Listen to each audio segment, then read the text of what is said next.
Hello बच्चों, कल हम लोग पढ़ रहे थे सिंपल माइक्रोस्कोप।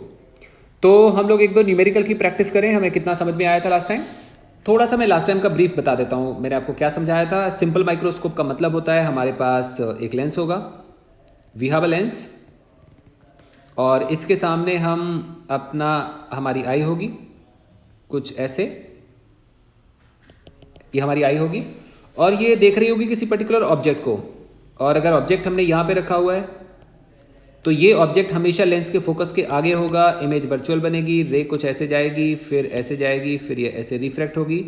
और अगर इसकी इमेज देखेंगे तो इमेज कहाँ पे बनेगी? कहीं समवेयर बैक साइड, यहाँ कहीं पे बन रही होगी। जैसे यहाँ कहीं मीट कर रही तो ये हमारी इमेज फॉर्म होगी। हमारी आँख को दिखाई देगा क्या चीज़? हमारी आँख देखेगी इस वाली इमेज को जो हमारे सामने दिखाई दे रही है ये। और इस टाइम पे हमारी आँख के ऊपर बनेगा बीटा एंगल। और अल्फा कब बनता है? जब ऑब्जेक्ट हमने रखा हो डी डिस्टेंस पे।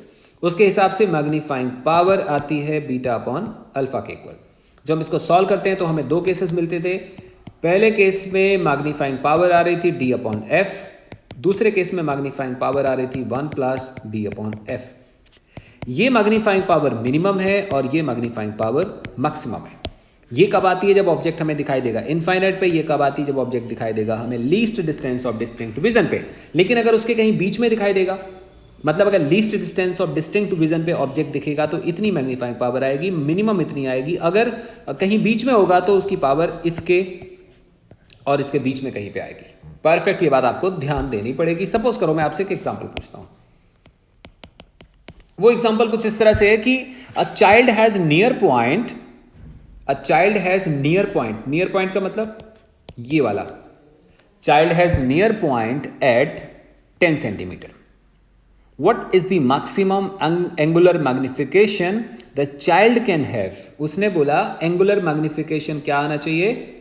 Angular magnification या magnifying power, ये कैसी आनी चाहिए? Maximum. A child has near point at 10 centimeter. What is the maximum angular magnification the child can have with a convex lens of focal length 10 centimeter? मतलब focal length कितना दिया हुआ है? 10 सेंटीमीटर के इक्वल दिया है। और कोई हमसे बोलेगा कि मैक्स की वैल्यू निकालो, तो तुम क्या बोलोगे? This is 1 plus D upon F that equal to 1 plus D मतलब 10, एफ मतलब 10, आंसर विल कम आउट 2। कोई आपसे कह सकता है कि फाइंड एम मिनिमम। कोई आपसे ऐसे भी बोल सकता है कि तुम एम का मिनिमम वैल्यू भी फाइंड करो, तो तुम बोलोगे सर एम की जो मिनिमम वैल्यू आएगी वो आएगी simple D upon F that is 10 divided to 10 that equal to 1। Clear? तो मैक्सिमम पूछेगा तो हम एक चीज निकालेंगे, मिनिमम पूछेगा तो हम दूसरी चीज निकालेंगे। सपोज करो हमसे कोई एक और एग्जांपल करे। लेट अस से somebody says कि a simple microscope has combination of two lenses. Simple microscope has combination of two lenses जिनकी पावर है P1 equal to 15 dioptre plus में और P2 equal to 5 dioptre plus में। ऐसा कुछ पूछा हुआ है। और फिर कोई हमसे बोलता है calculate magnifying power of microscope if final image is formed at least distance. Final image is formed at least distance, जहां पे लीस्ट डिस्टेंस की वैल्यू हमें पता है ऑलरेडी 25 सेंटीमीटर। अब ध्यान दो, हमने कौन सा माइक्रोस्कोप बनाना है? सिंपल माइक्रोस्कोप बनाना है। लेकिन लेंसेज कितने दिए हैं? 2 दिए हैं। दैट मीन्स हमने एक लेंस की जगह क्या करना है? 2 लेंस को एक साथ रखना है। अगर 2 लेंस को एक साथ रखेंगे तो ये बिहेव कैसे करेगा? As a single lens. अगर इसकी पावर है P1, इसकी पावर P2, तो इसकी पावर कितनी आएगी? P, and that P is equal to P1 plus P2 हम ऑलरेडी पढ़ चुके हैं। That becomes how much? 20 dioptre. इसका मतलब ये जो अकेला लेंस होगा, सिंगल लेंस, इसकी फोकल लेंथ कितनी आएगी? फोकल लेंथ आएगी f, और वो कितने के इक्वल होगा? 1 by power. And power focal length किस में आएगा? अभी मीटर में, ध्यान रखो, है ना। तो हम यहाँ पे क्या लिखेंगे? दिस इज 1 अपॉन कितना? 20, बट ये किस में आएगा? मीटर में। अगर हम सेंटीमीटर में कन्वर्ट करेंगे तो 100 upon 20 centimetre, this comes out 5 centimetre. इसका मतलब इस पर्टिकुलर केस में अगर हम दोनों लेंसेज को कंबाइन करके रखें तो ये बिहेव करेगा एज सिंगल लेंस जिसकी फोकल लेंथ होगी f के बराबर। f comes out how much? 5 centimetre. इसका मतलब इसकी फोकल लेंथ कितने के इक्वल आ रही है? 5 सेंटीमीटर के इक्वल। अब हमने कैलकुलेट करनी है मैग्नीफाइंग पावर। किस केस में कैलकुलेट करनी मैग्नीफाइंग पावर? जब फाइनल इमेज कहां पे बन रही है? 25 सेंटीमीटर। 25 सेंटीमीटर का मतलब क्या हुआ? Least distance of distinct vision. Magnifying power का फॉर्मूला होगा 1 plus d upon f. That is 1 plus d upon f is how much? 5. मैंने आपसे बोला था अब ये फॉर्मूला हमारा फाइनल है, इसमें किसी भी साइन को हमने प्लेस नहीं करना है. सो आंसर कितना आ रहा है? Equal to 6. 6 आने का मतलब क्या हुआ? ऑब्जेक्ट हमें पहले के कंपैरिजन में 6 टाइम्स बड़ा दिखाई देगा. ऑब्जेक्ट नहीं बदला, ऑब्जेक्ट इज सेम, जैसा था एग्जैक्टली वैसा है, लेकिन हमें दिखाई कैसा देगा? पहले के कंपैरिजन में 6 टाइम्स बड़ा दिखाई देगा. ये है मैग्नीफाइंग पावर 6 का बेसिक मतलब. परफेक्ट हो गया. अभी हम बात करते हैं, हम पढ़ रहे थे सिंपल माइक्रोस्कोप. तो सिंपल माइक्रोस्कोप में क्या था? ये बहुत सिंपल था क्योंकि इसमें केवल एक लेंस था. अब हमने बनाना है कंपाउंड, और कंपाउंड का मतलब हुआ, कंपाउंड माइक्रोस्कोप का मतलब हुआ अब हम एक लेंस यूज नहीं करने वाले. कितने लेंस यूज करने वाले? हम 2 लेंस यूज करने वाले हैं. पहले एक लेंस होगा, फिर बाद में दूसरा लेंस होगा. पहले मैं आपको इसका बेसिक कंसेप्ट समझा देता हूं. हम चाहते थे कि ऑब्जेक्ट को बहुत बड़ा देखें, बहुत बड़ा. So we tried a lot, लेकिन हम बहुत बड़ा नहीं देख पाए, केवल 6 टाइम्स बड़ा देख पाए. मान लो अगर हम 2 लेंसेज यूज करें, अंडरस्टैंड करो, सपोज करो हम एक लेंस यूज करें जिसकी मैग्नीफाइंग पावर हो 6, हम एक और लेंस यूज करें जिसकी मैग्नीफाइंग पावर हो 6. मैं आपसे पूछूं टोटल मैग्नीफाइंग पावर कितनी हो गई? इसकी मैग्नीफाइंग पावर 6 है, इसकी मैग्नीफाइंग पावर 6 है. मैं आपसे पूछूं m इक्विवेलेंट कितना हो गया? क्या बोलोगे? कुछ बच्चे आंसर देंगे 12, क्योंकि 6 + 6 12 होता है, बट एक्चुअली इसका आंसर है 36. कितनी बढ़िया बात है. एक लेंस ऑब्जेक्ट को 6 टाइम्स बड़ा दिखाएगा, और दूसरा लेंस वो जो बड़ा दिख गया था उसको फर्दर 6 टाइम्स बड़ा करेगा. ऐसे मान के चलो we have object of 1 centimetre. हमारे पास एक ऑब्जेक्ट 1 सेंटीमीटर लंबाई का है, इसकी मैग्नीफाइंग पावर 6 है. इसका मतलब आंख को कितना दिखाई देगा? 1 के 6, आंख को दिखाई देगा 6. अब इसको इस वाले अगले जब सेकंड लेंस के ऊपर जब ये रे फॉल होगी तो एक्चुअली वो कितना हो गया? 6 हो गया, और इसकी मैग्नीफाइंग पावर है 6. ये उसको भी 6 टाइम्स दिखाई देगा, मतलब 6 सेंटीमीटर को और 6 टाइम्स करेंगे तो कितना हो जाएगा? 36 सेंटीमीटर. मतलब सिंगल लेंस से सडनली इतनी मैग्नीफाइंग पावर रिसीव करना मुश्किल है, डिफिकल्ट है. लेकिन अगर हम कॉम्बिनेशन ऑफ लेंसेज को यूज करें तो we can get this much magnifying power. So what we do in this microscope, we use the combination of lenses. एक लेंस यूज करते हैं, फिर हम दूसरा लेंस यूज करते हैं. मैं आपको इसके बारे में समझाता हूं. तो लेट अस हैव डायग्राम. सबसे पहले आपको डायग्राम समझाता हूं, फिर बाद में मैं आपको इसका डिस्क्रिप्शन दूंगा. तो हमारे पास एक लेंस होता है, सबसे पहले वाला ये वाला. इस लेंस का एपर्चर मतलब साइज छोटा होता है और उसकी फोकल लेंथ भी छोटी होती है. रीजन आपको थोड़ी देर में सब कुछ समझ में आ जाएगा, अभी सुनते रहो.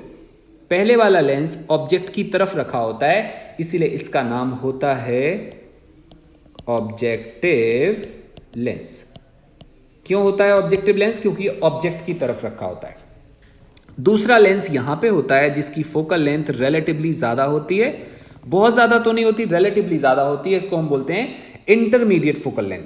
इसका मतलब ये जो लेंस है जिसको हम लोग दूसरा लेंस यूज कर रहे हैं, इसकी फोकल लेंथ इंटरमीडिएट होती है. और इसका जो एपर्चर होता है, एपर्चर आप समझ रहे होंगे, एपर्चर मतलब साइज, इसका साइज भी पहले वाले के कंपैरिजन में रिलेटिवली ज्यादा होता है. और ये किसकी तरफ रखा है? आंख की तरफ रखा होता है, इसलिए हम इसको बोलते हैं आई लेंस या आई पीस. आई लेंस या आई पीस. क्लियर हो गया?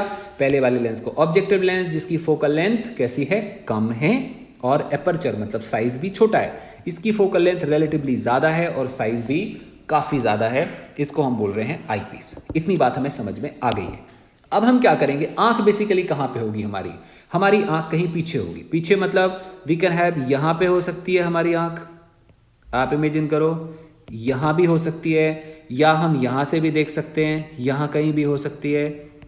क्योंकि हम जिसको बोल रहे हैं ना कि आई पीस बड़ा होगा, इतना बड़ा भी नहीं होगा. अगर आपने माइक्रोस्कोप को यूज करा हो, माइक्रोस्कोप को देखा हो कभी, तो जब हम आंख लगाते हैं एक लेंस के ऊपर, तो ये लेंस इतना बड़ा होता है. नॉट सो बिग के वो रूम के बराबर बड़ा होता है. रिलेटिव बात हो रही है यहाँ पे. रिलेटिव का मतलब इसके कंपैरिजन में इसका साइज बड़ा होता है, but it's not so big.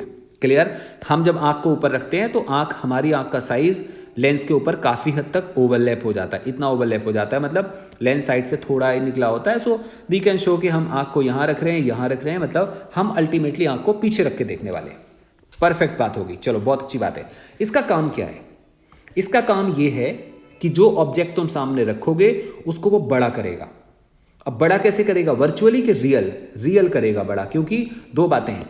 मान लो हमने ऑब्जेक्ट को यहां रखा, मान लो हमने ऑब्जेक्ट को यहां रखा और इसने उसको बड़ा कर दिया, लेकिन बड़ा करके यहां दिखा दिया, तो एक प्रॉब्लम होगी। प्रॉब्लम ये कि हम आंख के कंपैरिजन में और ज़्यादा दूर चले गए, और ज़्यादा दूर जाएंगे तो एंगल जो हमारी आंख के ऊपर सबटेंड करता है उसका बड़ा बनने की पॉसिबिलिटी कम हो जाएगी। सो फर्स्ट इमेज यहाँ नहीं बननी चाहिए, यहाँ बननी चाहिए। सो फर्स्ट इमेज हमेशा रियल होती है, और रियल कब बनेगी? रियल तब बनेगी जब फोकस यहाँ पे होगा, समझना। और फोकस यहाँ होने का क्या मतलब हुआ? क्या हम लेंस से ऑब्जेक्ट बहुत दूर रखते होंगे? आप इमेजिन करो हमने बहुत छोटी सी बॉडी मतलब मॉलिक्यूल के साइज को या किसी क्रिस्टल के स्ट्रक्चर को माइक्रोस्कोप से देखना है, तो हम इस लेंस को बहुत ज़्यादा दूर रखेंगे कि पास रखेंगे?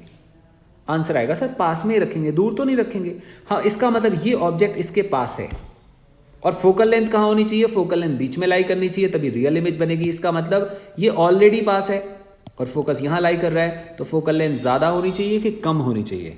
आंसर आएगा फोकल लेंथ कम होनी चाहिए। लॉजिक तुम्हें समझ में आ गया होगा। अगर गलती से फोकल लेंथ ज़्यादा होती तो फोकस यहाँ आ जाता, तो फर्स्ट इमेज बनती virtual.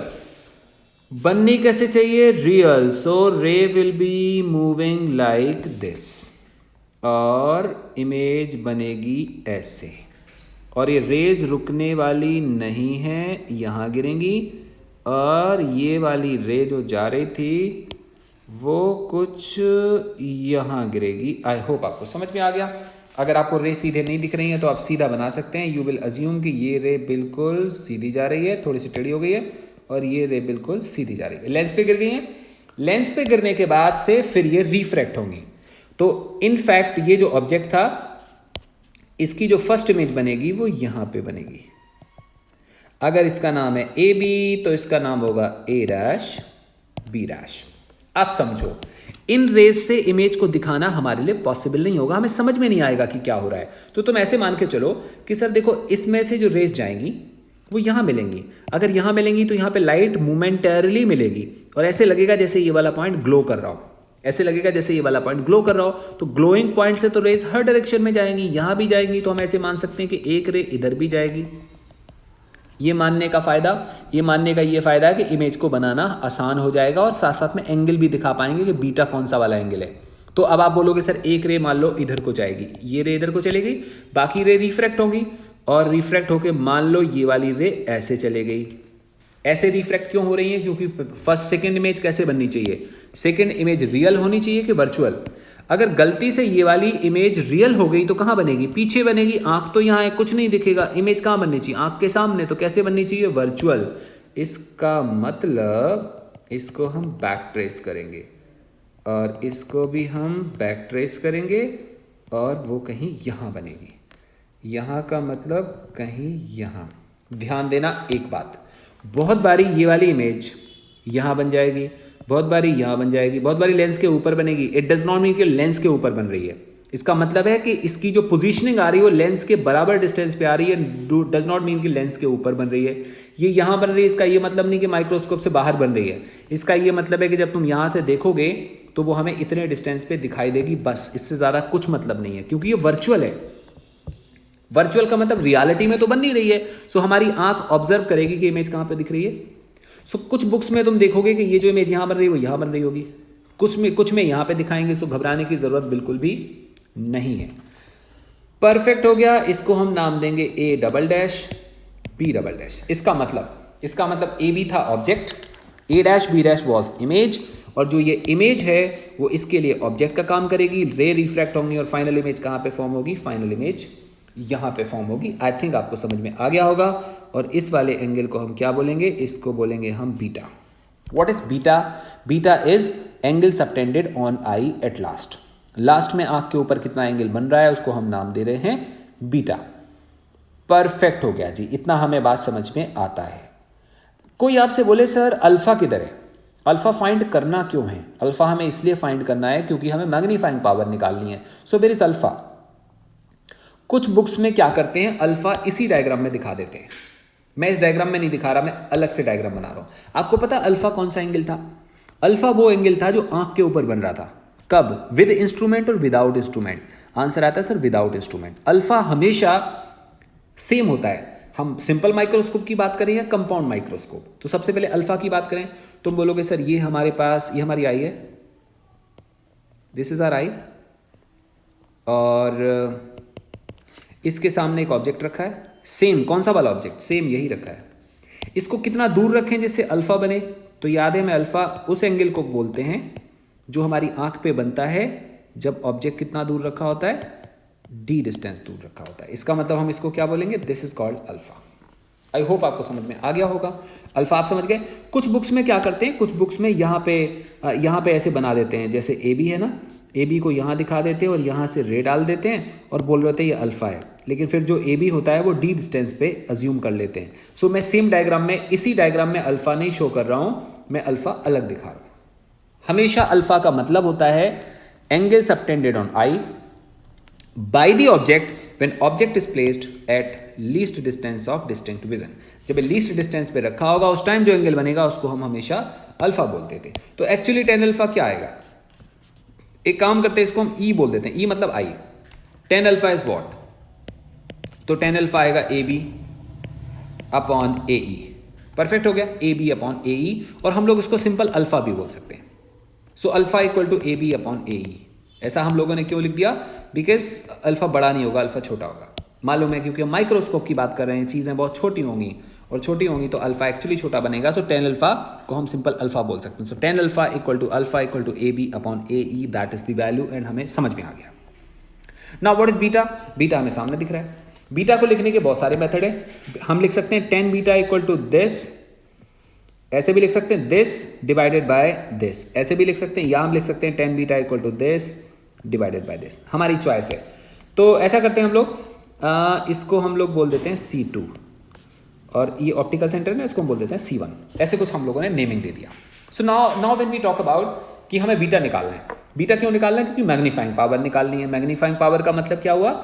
Angle subtended on I with help of instrument. Instrument की वजह से आंख पे कितना एंगल बन रहा है? बीटा, क्योंकि जितना एंगल ये होगा उतना एंगल यहाँ पे बनेगा और वही आई पे एंगल आएगा, और अल्फा हम लोगों को सामने दिखाई दे रहा है। Very good. अच्छा, इस वाले डिस्टेंस को, जो ये डिस्टेंस दिख रहा है ना, ये, इसको हम क्या बोलेंगे? इसको हम लोग बोलेंगे ऑब्जेक्ट डिस्टेंस। कौन से लेंस से? ऑब्जेक्टिव लेंस से। ये ऑब्जेक्ट है, ये ऑब्जेक्ट डिस्टेंस है, बट कौन से वाले लेंस से है? ऑब्जेक्टिव लेंस से है, इसलिए इसको हम बोलेंगे यूओ। यूओ मतलब distance of object from objective lens. अच्छा, ये क्या चीज बन रहा है? ये इमेज बन रही है। कौन से वाले लेंस की इमेज है? ये फर्स्ट लेंस की इमेज है, इसलिए हम इसको वीओ बोल रहे हैं। अच्छा, दोबारा, this is also object for second lens, इसलिए हम इसको बोलते हैं यूई। ई मतलब आई पीस या आई लेंस। तो व्हाट इज दिस? ये क्या चीज है? ये है वीई, मतलब इमेज फॉर आई पीस। तो यहां पे बेसिकली हमें 6 चीजें देखने को मिल रही हैं। There are 6 things to be considered. Number 1, focal length of this. Number 2, focal length of this. Number 2, objective length. Number 3, objective length of this. Sorry, object length of this. Image length of this. Object length of this lens and image length of this lens. So we can have these 6 things: UO, VO, UE, VE, FO and FE. ये हमारे सामने simple compound microscope का complete description है। अब हम बात करते हैं बीटा की।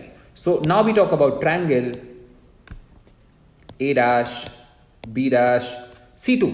इस ट्रायंगल के हिसाब से we can have 10 beta is equal to A dash B dash upon A dash C2, A dash B dash upon A dash C2, and we can also say it as beta, क्योंकि इसने object को काफ़ी बड़ा तो दिखा दिया, but इतना बड़ा भी नहीं दिखा पाया कि बहुत ज़्यादा बड़ा हो। So this is again 10 beta equal to beta, and this was 10 alpha and this is 10 beta. Now we have magnifying power. So magnifying power of compound microscope is capital M equal to, बेटा आपको पता है क्या था? Beta upon alpha. Now what is beta? Beta is this A dash B dash upon A dash C2, A dash B dash upon A dash C2 divided by alpha, that is AB upon AE, AB upon AE। हम लोग इसको बोल सकते हैं A dash B dash upon A B multiplied by A E upon A dash C two. This is called magnifying power. Now दोबारा से diagram से देखें अगर हम, तो हम इस वाले ट्रायंगल में देख सकते हैं, मतलब you can write in triangle, in similar triangle C1 A dash B dash and C1 AB. मैं लिख देता हूं जिससे आप प्रॉपर एग्जाम में नोट कर पाए. हम लोग बात करते हैं similar triangle C1 AB and C1 A dash B dash. हमें क्या पता चलता है, A dash B dash upon A B is equal to, check करो, A dash B dash upon A B equal to C1 A dash equal to C1 A dash upon C1 A. ये हमें मिल गया. तो हम लोग क्या करेंगे, हम लोग इसकी वैल्यू को, ये वाली वैल्यू यहां पे रख देंगे. तो हमारे पास m क्या निकल आएगा, हमारे पास m निकल के आ जाएगा. देखो क्या लिखा है, C1 A dash upon C1 A, C1 A dash upon C1 A multiplied by A E upon A dash C2, A E upon A dash C2. ये हमारे पास मैग्नीफाइंग पावर का जनरल फॉर्मूला है. जनरल याद करना, general formula. इसमें हम लोगों ने कोई भी कंडीशन नहीं लगाई कि फाइनल इमेज कहां पे बन रही है. Mind it, we have not considered कि फाइनल इमेज लीस्ट डिस्टेंस पे बन रही है कि इनफाइनाइट पे बन रही है कि पता नहीं कहां पे बन रही है.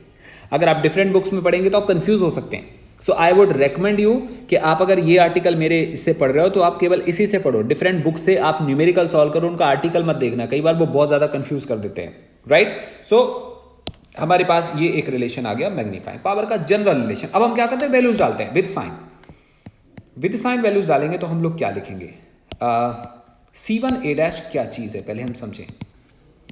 So we turn back. C1 A dash, C1 A dash image distance है. किसका इमेज, इसका इमेज. लाइट रेज इधर से आ रही हैं और इमेज बन रही है उसी तरफ. इसका मतलब प्लस में आएगा. इसको हम क्या बोलेंगे, plus VO, O for objective lens. इसका मतलब हम इसको बोलेंगे प्लस VO. C1 A क्या चीज है ये भी देखने की जरूरत है. C1 A है ऑब्जेक्ट डिस्टेंस, लेकिन ये किधर है, ऑपोजिट साइड है, इसलिए हम इसको क्या बोलेंगे बेटा, we'll say this as minus U. What is AE? AE के लिए हमें I को देखना पड़ेगा. अब अगर हम सबका साइन रख रहे हैं तो हमें इसका भी साइन रखना पड़ेगा, क्योंकि I में भी तो लेंस होता है, कन्वेक्स लेंस. तो अगर रेज इधर को आ रही हैं और AE का मतलब ऑपोजिट डायरेक्शन है और वो कितने के बराबर है, D, लेकिन हमें साइन रखना पड़ेगा, तो we'll say it as minus D. What is A dash C2? A dash C2 is this, और ये क्या है, ऑब्जेक्ट डिस्टेंस. कौन सा वाला, आईपीस का ऑब्जेक्ट डिस्टेंस. डिस्टेंस हम यहां से मेजर करेंगे, ये ऑपोजिट डायरेक्शन में है बेटा. तो इसको हम क्या लिखने वाले हैं, इसको हम लोग लिखने वाले हैं A dash C2 equal to minus UE. ये माइनस UE आएगा, तो यहां से मैग्नीफाइंग पावर आएगी M इक्वल टू, हम वैल्यूज डालते हैं सारी. C1 A डैश का मतलब VO upon minus UO into minus D upon minus UE.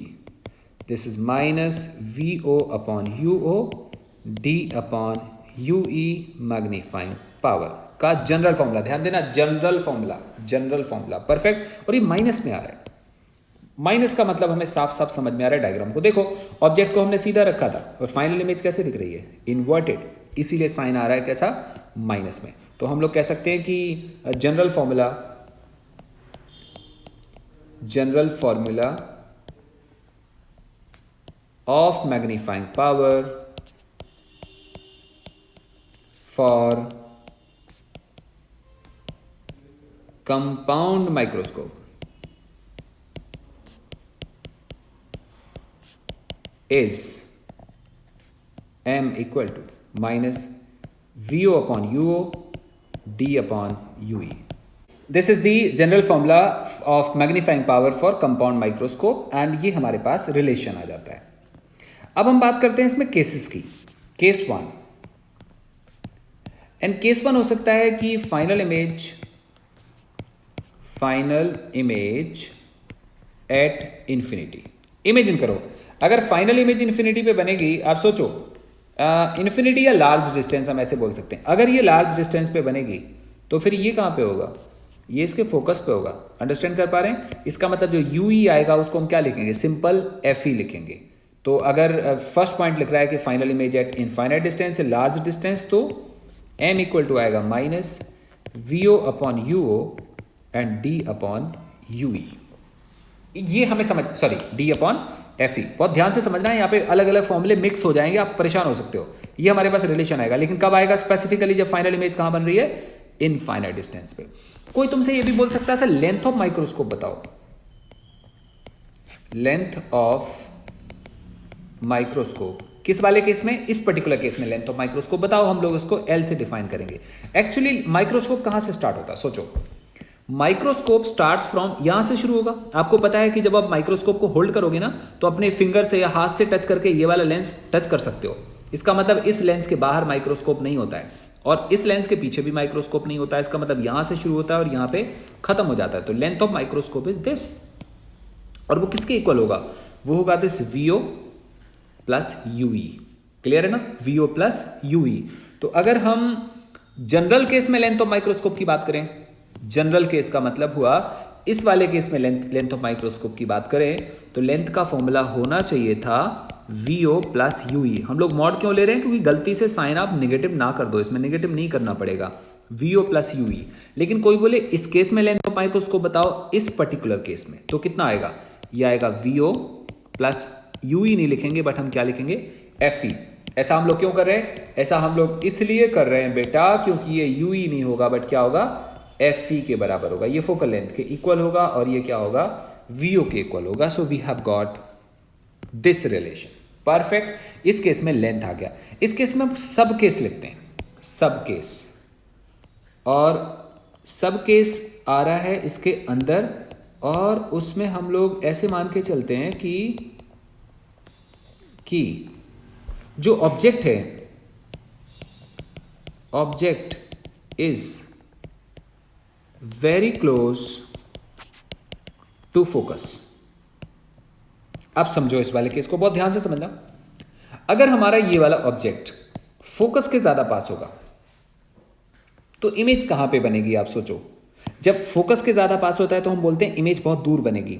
बहुत दूर का मतलब लेंस के पीछे तो बन नहीं रही ना, वो यहीं पे बन रही, इसी के बीच में बन रही, लेकिन बहुत दूर बन रही। तो बहुत दूर का मतलब क्या हुआ, ये इमेज काफी ज्यादा इसके पास बनती है, क्योंकि अगर ये फोकस के जितना पास होगा ये इमेज उतना दूर बनेगी। ये इतना दूर बनती है कि आई पीस के बहुत क्लोज बनती है, और अगर आई पीस के बहुत क्लोज बनेगी तो जो वीओ होगा ना, वो लगभग लेंथ के इक्वल होगा। आप समझो बेटा, मैं फिर समझा रहा हूं। अगर ये ऑब्जेक्ट यहां पे होगा तो इमेज यहां बनेगी। अगर ये ऑब्जेक्ट फोकस के ज्यादा पास होगा तो इमेज बहुत दूर बनेगी। बहुत दूर का मतलब लेंस के पीछे तो बन नहीं रही है, क्यों, अदरवाइज तो माइक्रोस्कोप का केस या कंसेप्ट फेल हो जाएगा। इमेज जो ये इमेज बन रही है वो सामने बन रही है, बट कहां बनेगी, आई पीस के ज्यादा क्लोज बनेगी। ऐसे वाले केस में object is very close to focus, तो ऐसे वाले केस में वी ओ इक्वल टू क्या आएगा, लेंथ आएगा। नियरली इक्वल कह सकते हैं हम लोग, नियरली इक्वल टू लेंथ। तो ऐसे केस में मैग्नीफाइंग पावर आएगी minus, check this, minus L upon F O D upon F E. दिमाग लगाओ बेटा, दिमाग लगाओ जल्दी से। जिसको हम लोग यूओ बोल रहे हैं ना, यूओ, फिर ये क्या हो जाएगा, ऑब्जेक्ट किसके ऊपर है, फोकस के पास है, इसका मतलब ये एफ ओ बन जाएगा, और वी ओ किसके बराबर हो जाएगा, लेंथ के बराबर हो जाएगा। बाकी ये चीज कैसी है, सेम है। So we have got this relation. But specifically ये कब पॉसिबल है, जब ये वाला केस है। उसके साथ भी कब पॉसिबल है, जब ये वाला केस है। कौन सा वाला केस है, final image at infinity and object lies near focus of objective lens, then formula becomes this. Now we have case number 2। Case number 2, और case number 2 says that final image at least distance of distinct vision, least distance of distinct vision। इसका मतलब कहां पे बन रहा है, जो image distance है वो किसके बराबर है, वो d के बराबर है। हमें ये समझ में आ रहा है। लेकिन जब उसको d के बराबर रखना पड़ेगा तो फॉर्मूले को पूरा सॉल्व करके देखना पड़ेगा। सबसे पहले तो हम लिखते हैं मैग्नीफाइंग पावर, और वो क्या होता है, वो होता है m equal to minus vo upon UO d upon UE. हमने जनरल फॉर्मूला लिखा, this is general formula, perfect. अब हमें निकला है इसकी वैल्यू कि यूई कितना होगा, यूई निकालना है हम लोगों ने। तो कैसे निकालोगे तुम बोलोगे for eyepiece, for eye lens. अब हम लेंस फॉर्मूला लगाने वाले हैं, for eye lens image distance आएगा माइनस डी। साइन क्यों रख रहे हैं हम लोग माइनस डी, क्योंकि हमें मालूम है इमेज डिस्टेंस डी डिस्टेंस पे बनेगा, लेकिन कहां पे बनेगा, सामने बनेगा। इसका मतलब इमेज डिस्टेंस, ये वाला इमेज दिख रहा है आपको, दिस इमेज डिस्टेंस जिसको हम लोग v बोल रहे हैं, वो किसके इक्वल आ रहा है, d के इक्वल। और जो ये ऑब्जेक्ट आ रहा है वो कितना आ रहा है, माइनस यूई। माइनस क्यों बोलना पड़ेगा, क्योंकि अब हम साइन रख रहे हैं तो सभी का साइन पुट करेंगे, और फॉर्मूला लगाते टाइम हम लोग साइन रख रहे हैं। So we can say that v equal to minus D, and जो यूई होगा वो बेसिकली माइनस यूई होगा, और जो फोकस होगा वो प्लस एफ ई होगा। प्लस क्यों बोला हम लोगों ने, प्लस इसलिए बोला क्योंकि ये हम कन्वेक्स लेंस यूज कर रहे हैं। कन्वेक्स लेंस की फोकल लेंथ हमेशा पॉजिटिव होती है, 1/f equal to 1/v minus 1/u। तो v हम इसको मान सकते हैं, u इसको मान सकते हैं, and we put this value, so this is called 1/fe is equal to v आएगा minus d minus 1/-ue। I think clear हो रहा है। तो यहां से हमारे पास रिलेशन आ जाता है बेटा 1/ue equal to 1/fe plus 1/d। ये जो 1/fe की वैल्यू आ रही है उसको, सॉरी 1/ue की वैल्यू को हमने यहां पे पुट करना है। अगर हम यहां पे पुट कर देंगे तो हमारे पास ये वाला केस बन जाएगा कि फाइनल इमेज कहां बन रही है, लीस्ट डिस्टेंस के ऊपर बन रही है। So as we put we get this formula m equal to minus vo upon UO d upon ue, मतलब d इंटू 1/ue, और 1/ue क्या आएगा, 1/fe प्लस 1/d। d से मल्टीप्लाई करते हैं तो आंसर आता है minus vo upon यूओ bracket 1 plus d upon fe। ध्यान दो ये कब आएगा, ये किस केस में आएगा, ये उस केस में आएगा जब फाइनल इमेज कहां पे बन रही है, least distance of distinct vision के ऊपर बन रही है। ऐसे केस में कोई बोले length of microscope, length of microscope कितना आएगा, तो यू वुड से कि लेंथ ऑफ माइक्रोस्कोप सर होगा, look at this again, length of microscope is again equal to this value, और ये कितने के इक्वल होगा, ये होगा vo प्लस ue, लेकिन ue की वैल्यू हम कैलकुलेट कर पाएंगे। So this length of microscope is बेटा L equal to vo mod plus ue mod, this the value. Now how to calculate this ue, उसके लिए हमारे पास रिलेशन गिवन है, ये रिलेशन दिख रहा है आपको। हम इसको क्या कह सकते हैं, 1/ue equal to fe plus d upon fed। इसको इन्वर्स करेंगे तो हमारे पास ue निकल के आ जाएगा कितना, it will become vo plus ue, और ue का मतलब होगा fed upon fe plus d is the length of microscope. But किस केस में, when final image forms at least distance of distinct vision, least distance of distinct vision के case में length of microscope is this much. I think आपको clear हो रहा होगा। अच्छा, इसमें भी हम सब केस लगा सकते हैं। सब केस क्या है कि object is close to focus, object is close to focus, मतलब ऑब्जेक्ट कहां पे, फोकस के बहुत पास है। बेटा अगर ऑब्जेक्ट फोकस के पास होगा तो इमेज कहां पे बनेगी, आपको बताया था अभी इमेज बनेगी आई लेंस के बिल्कुल पास में। आई लेंस के पास बनेगी तो जो लेंथ होगा, मतलब जो vo होगा ना, ऐसे वाले केस में हम क्या बोलेंगे, uo is nearly fo and vo is nearly l। So the magnifying power comes out minus vo upon uo ना, vo upon uo into 1 plus d upon fe। This formula is specifically designed for a case when object lies, कहां पे लाई कर रहा है, object lies near the focus of objective lens। I believe आपको microscope समझ में आ गया होगा। ये आज same day when you are reading, at the same time you have to pick any book, practice some numerical, some example of this particular topic, then only you are going to get everything. Otherwise आपको 3-4 दिन के बाद ये भूलने वाला है, that's for sure. So if you are really willing to understand this topic, आपको इसे पढ़ना पड़ेगा, पर ध्यान रखो थ्योरी किसी और बुक से नहीं पढ़नी है, वो आपको कंफ्यूज कर सकता है. क्लियर?